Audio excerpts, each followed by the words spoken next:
Une petite notion utile, c'est d'imbriquer des fonctions l'une dans l'autre. Au lieu de, comme on avait ici dans un récapitulatif, voyez-vous, des fois on aime bien séparer les données puis faire une formule en dessous. Mais d'autres fois, on va être obligé de tout faire dans la même cellule. Là, je vais prendre une nouvelle feuille à la fin que je vais nommer euh, imbrication de fonctions.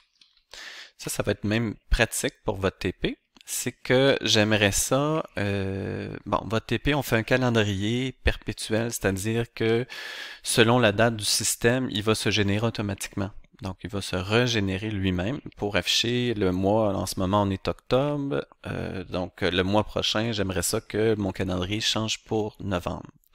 Et là, j'aimerais ça savoir, selon la date du système, compose-moi une date pour dire le premier jour de ce mois-là. OK? Donc, je vais composer une date. Alors, pour ce faire, égale date. L'année. Vu que j'aimerais ça que l'an prochain, ça se génère automatiquement, je vais dire, OK, va composer une date, mais à partir de l'année de la date en cours. Donc, voyez-vous, si je disais, je vais commencer par séparer tout ça. Égale aujourd'hui, donc ça c'est ma date système, égale, c'est l'année de ça que je vais aller chercher. OK? Puis je vais être capable de composer, admettons, de dire, moi je veux le mois actif aussi, égale mois de quoi? Cette date-là. Donc le 10. Fait que ça va m'afficher octobre 2020. Puis j'aimerais qu'il m'affiche 1. Donc je voudrais avoir la première journée de ce mois-là. Donc je vais juste taper 1. Voyez-vous, ça je l'ai fait en 4 cellules séparées.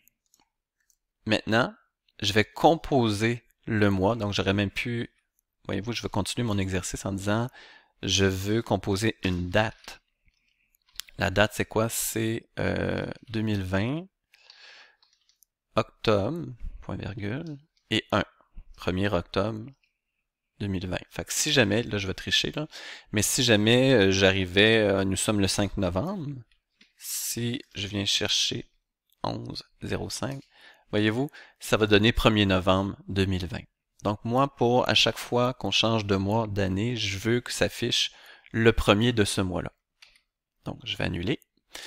Et j'ai pris 5 cellules pour bâtir tout ça, maintenant je vais en faire juste une. Donc, je veux composer égale une date. Je veux composer une date qui est composée de quoi? Donc, de l'année. Année de quoi? Donc, année de la date système. Voyez-vous, ça peut se corser un peu. Hein? Donc, année, là, j'ai fermé la parenthèse d'aujourd'hui. Puis là, je vais passer point virgule. Non, excusez, année d'aujourd'hui, ça c'est suffisant. Donc, je ferme la parenthèse, voyez-vous. Ah, voilà. Je ferme la parenthèse d'année. On voit que je suis retourné dans ma fonction date, année. Donc, si je fais point virgule, puis j'écoute ma syntaxe, le mois. Donc, c'est quoi? Je veux le mois, tab, de aujourd'hui. OK, je ferme ma parenthèse. Ah, voyez-vous, la parenthèse rouge pour fermer moi. Je reviens dans ma fonction principale, qui est date. Alors, je tape point virgule. Et le jour, je veux forcer que ce soit toujours 1. Et je ferme. Enter. Donc, voici une fonction imbriquée qui m'affiche 1er octobre 2020. Puis, lorsque je serai rendu en novembre 2021, ben voyez-vous, aujourd'hui fait en sorte qu'il interroge la date du système. Donc, ça veut dire que ça sera toujours bon. Il va toujours afficher le premier jour du mois actif en tout temps. Maintenant, voici une tentative pour faire tout ça grâce à un assistant. Donc, si jamais ça vous fait paniquer, je vais essayer de composer la même chose ici avec les formules. Puis, je vais aller chercher une fonction date.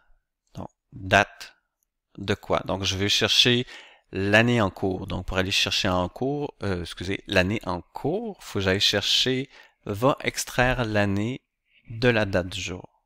Donc, si je veux continuer de composer une fonction imbriquée à la fonction date ici, je vais aller ici, puis si je ne la vois pas dans la liste, je peux aller dans Autre fonction de type date et heure, va extraire l'année, donc je double-clique, année, de quoi, je m'en viens ici, d'aujourd'hui, j'aurais pu aller chercher, si je ne la trouve pas dans la liste encore une fois, aller dans Autre fonction, d'aujourd'hui, puis là, OK, puis il me dit que j'ai un nombre insuffisant d'arguments, OK, donc voyez-vous, mon curseur est au bon endroit ici, je vais faire point virgule, va chercher le mois de aujourd'hui.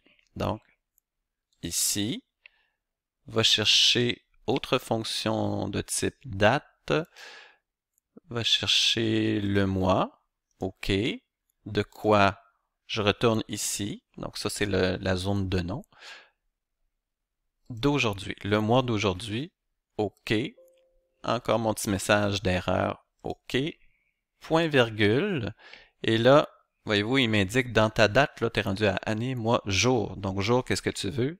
1.